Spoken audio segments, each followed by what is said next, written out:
Hi guys, इस time पे अगर आप ध्यान से देखो तो बेस्ट स्मार्टफोन अगर आप ढूंढने गए ना 30,000 रुपीज के अराउंड, तो हमारे पास ना बड़ी क्लियर सी चॉइस है।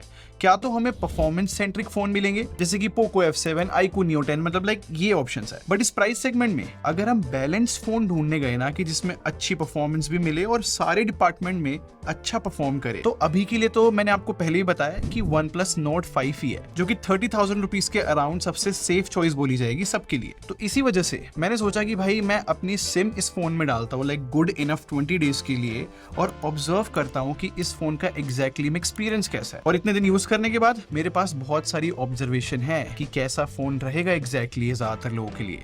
तो सारी बातें बताऊंगा। स्टार्ट करने से पहले मेरा नाम है संचित, चैनल का नाम है टेक बार। ऐसी वीडियोस मैं बनाता रहता हूँ। आप सब्सक्राइब बटन पे क्लिक कर लो, साथ में बेल आइकन जरूर प्रेस कर लेना। सबसे पहली चीज मैं आपको बताता हूँ, मेरे हिसाब से ये जो 30,000 रुपीज के अराउंड जितने भी फोन है ना, उन सब में से ये जो OnePlus Nord 5 है, आई थिंक सबसे ज्यादा गुड लुकिंग फोन है। और गुड लुकिंग इसलिए बोल रहा हूँ क्योंकि जब मैं इस फोन को यूज कर रहा था तो जितने भी मैं अपने फ्रेंड्स फैमिली मेंबर से मिला हूँ, सबको जो है ये मार्बल टाइप फिनिश जो है इसके बैक पैनल की काफी अच्छी लगी है। इनफैक्ट मुझे भी अच्छी लगी है। और पता है क्या गाइस, 20 दिन जब मैंने इस फोन को यूज किया ना, मैंने रियलाइज किया कि OnePlus के जो नोड फोन्स आते हैं ये थोड़े से नैरो हुआ करते थे। तो इस वजह से जितने भी पुराने नोड है ना, वो एक हाथ से यूज करने में काफी कंफर्टेबल रहते थे। बट इस साल OnePlus ने इस Nord 5 के साथ जो है ना, इसको एक बड़ा फोन बना दिया है सिंपली। तो पहले वाले नोड के मुकाबले फोन प्रीमियम तो है, बट वाइड होने की वजह से स्लाइटली अनकंफर्टेबल तो हुआ है। और एक इंटरेस्टिंग बात बताता हूँ गाइस, जब से फोन लॉन्च हुआ है ना, हियर एंड देयर इसकी टेस्टिंग चली रही है और मैंने तो प्रॉपरली इसको 20 दिन यूज करा है विदाउट केस। और अगर मैं अब ड्यूरेबिलिटी की बात करूं तो बैक पैनल पे एकदम जूम करके भी देखे ना, एक भी स्क्रैच नहीं है। ये बहुत अच्छी बात है। इनफैक्ट डिस्प्ले की भी बात करूं तो यहाँ पर भी स्क्रीन गार्ड नहीं है और डिस्प्ले पे भी एक या दो बहुत माइनर से स्क्रैचेस है, एक भी बड़ा स्क्रैच नहीं है। बट अगर फ्रेम की बात करूं तो एक बार ये फोन मेरे से जो है बहुत तेज गिरा था और अब नीचे वाली साइड देखो, इस फोन के एक डेंट आ रखा है। तो अगर आप एक रफ यूजर हो तो आई थिंक केस बहुत इंटेलिजेंट ऑप्शन रहेगा। बाकी चीजों की बात करूं तो अच्छी बात है भाई, OnePlus ने इसमें आयर ब्लास्टर दिया है। हियर एंड देयर काम आ जाता है भाई, कभी एसी का टेम्परेचर अप एंड डाउन करना हो तो। और इन दिनों में जब भी मैंने इस फोन को यूज किया है ना, मैंने मैक्सिमम पॉडकास्ट इसके स्पीकर से सुने हैं एंड आई थिंक ये स्पीकर्स जो है काफी लाउड है। तो लाइक बहुत अच्छे स्पीकर्स डाले OnePlus में। और प्राइस सेगमेंट के हिसाब से I think guys haptic feedback बहुत सही है। मतलब जब भी मेरे पास कॉल आई है, इसकी वाइब्रेशन मुझे कम नहीं लगी है, मतलब कोई मैंने कॉल मिस नहीं की। और ऑब्वियसली टाइपिंग में भी हैप्टिक फीडबैक अच्छा ही है। और नेटवर्क की बात करूं तो मैंने तो जो है इन 20 दिनों में अपनी एयरटेल की सिम यूज करी थी और मैं दिल्ली में रहता हूं, तो नेटवर्क्स की एज सच कोई भी प्रॉब्लम नहीं आई।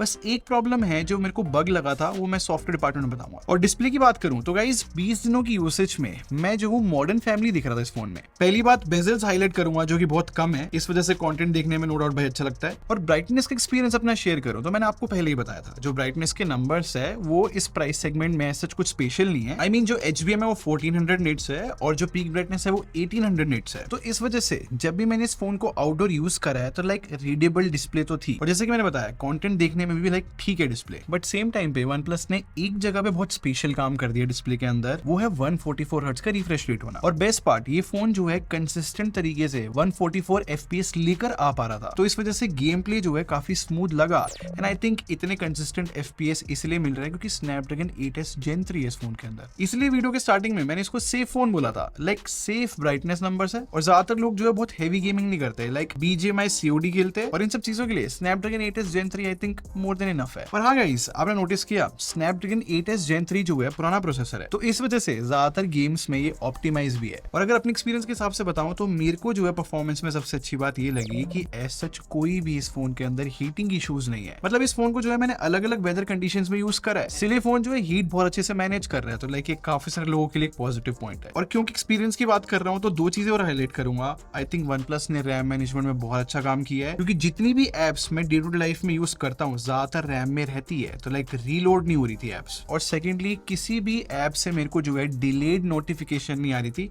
तो ये चीज भी अच्छी है। बस एक ट्रू कॉलर से मुझे प्रॉब्लम है जहां पर 5-6 सेकंड बाद नोटिफिकेशन आ रही है। तो सिंपल सी बात बताऊं मैं आपको, अगर आप BGMI COD जैसे गेम्स खेलते हो तो लाइक हायर FPS भी मिल रहे हैं, और जितने भी प्रोडक्टिविटी वाले काम होते हैं, चाहे फिर वो सोशल मीडिया यूज करना क्यों ना हो, ये फोन बहुत एफिशिएंटली हैंडल कर लेता है। और क्योंकि एफिशिएंसी की बात चली रही है तो मैं एक बार बैटरी बैकअप के बारे में बताता हूँ। देखो एकदम क्लियरली बताऊं तो फोन की बैटरी को ऑप्टिमाइज होने में लाइक 7 डेज के अराउंड लग जाते हैं, और 7 डेज के बाद मैंने नोटिस किया अगर मैं हेवी यूसेज भी कर रहा हूँ इस फोन पे तो 8.5 घंटे के अराउंड मुझे स्क्रीन ऑन टाइम मिल रहा था, जो कि अच्छा स्क्रीन ऑन टाइम है, लाइक अच्छा बैटरी बैकअप बोला जाएगा। और आपको ये भी बताता हूँ इस फोन में 6800 mAh की बैटरी है, और मार्केट में फोन अवेलेबल है जो 7000 mAh से भी ज्यादा बैटरी दे रहे हैं, बट क्योंकि इस फोन में 6800 mAh है उस हिसाब से अच्छा बैटरी बैकअप ही है। या फिर स्क्रीनशॉट को देखो जहां पे आपको थोड़ा सा समझ में आ जाएगा। सिंगल चार्ज पे फोन जो है 26 आवर्स के अराउंड चला है, और जिस दिन इस फोन के साथ मेरी लाइट यूसेज रही है ये फोन जो है 30 से 40 घंटे के अराउंड भी चला है सिंगल चार्ज पे। तो जो मेरा बैटरी बैकअप एक्सपीरियंस है मैं सिंपली एफिशिएंट बोलूंगा गाइस, और 80 वॉट की चार्जिंग है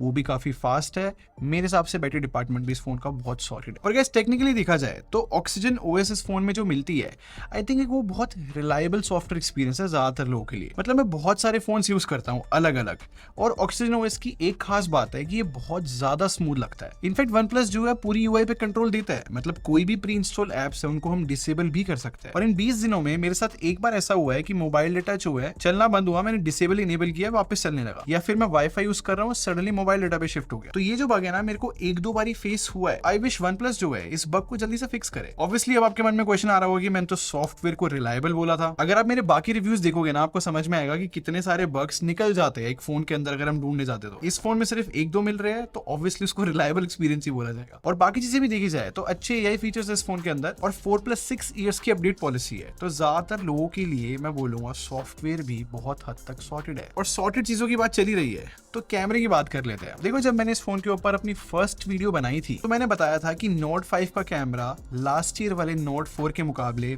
मैसिवली इंप्रूव हुआ है। देखो पहले बताता हूँ, इसके अंदर 50+8 मेगापिक्सल का सेटअप है। और इतने दिन इस फोन को यूज करने के बाद ना मुझे एक चीज रियलाइज हुई जिस वजह से मेरा एक्सपीरियंस अच्छा हुआ। मोस्टली जब भी मैंने फोन जो है अपने पॉकेट से निकाला और मैंने फोटो कैप्चर करी है अच्छी ही फोटो आई है, लाइक ट्रस्टवर्दी कैमरा बोला जाएगा। और बहुत इंपॉर्टेंट होता है यार किसी भी स्मार्टफोन कैमरा को ट्रस्टवर्दी होना। मतलब मैं आपको फोटोज दिखाता हूँ, इन फोटोज में अगर हम जूम भी करते हैं तब भी डिटेल रिटेन रहती है। और जितनी भी ये फोटोज मैं दिखा रहा हूँ इन सब में हल्की सैचुरेशन है और बहुत अच्छे लग रहे कलर्स। और HDR की भी बात करूँ ना तो जब भी सीन में लाइट ज्यादा होती है तब बहुत ब्राइट फोटोज खींच के देता है, और इफ इन केस सीन में लाइट कम है तब भी एक्सपोजर बहुत अच्छे से मैनेज करके एक नेचुरल शॉट कैप्चर कर पाता है। और सरप्राइजिंगली गाइस ये फोन जो है 2x पे डिजिटल जूम करने के बाद भी ना शार्प फोटोज खींच पा रहा है। और ये सेम बातें मैं पोर्ट्रेट मोड के बारे में बोल सकता हूँ, लाइक बहुत ही डिटेल्ड और एक अच्छे बैकग्राउंड ब्लर के साथ फोटोज आ रही है। तो मोस्टली ये फोन जो है बहुत अच्छी फोटोज कैप्चर करता है, बस कभी कभार हेलो इफेक्ट आ सकता है। बाकी जो अल्ट्रा वाइड लेंस है वो मैक्रो फोटोज खींच सकता है क्योंकि ऑटो फोकस के साथ आता है। और ऑब्वियसली 8 मेगापिक्सल अल्ट्रा वाइड तो लाइक ठीक ही फोटोज खींचता है। और जो फ्रंट कैमरा है 50 मेगापिक्सल का आई थिंक वो बहुत अच्छी सेल्फीज खींच पाता है। और वीडियो क्वालिटी भी जो है प्राइस के हिसाब से अच्छी बोली जाएगी। तो ओवरऑल जज करो ना कैमरे को, मैं सिंपली बोलूंगा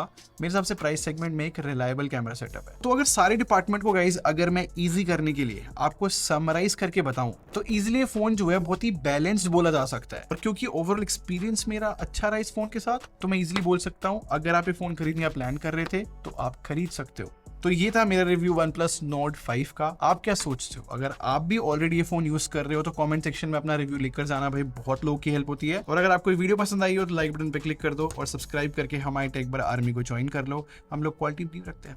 अगले मिलते हैं। Thanks for watching. Bye bye guys.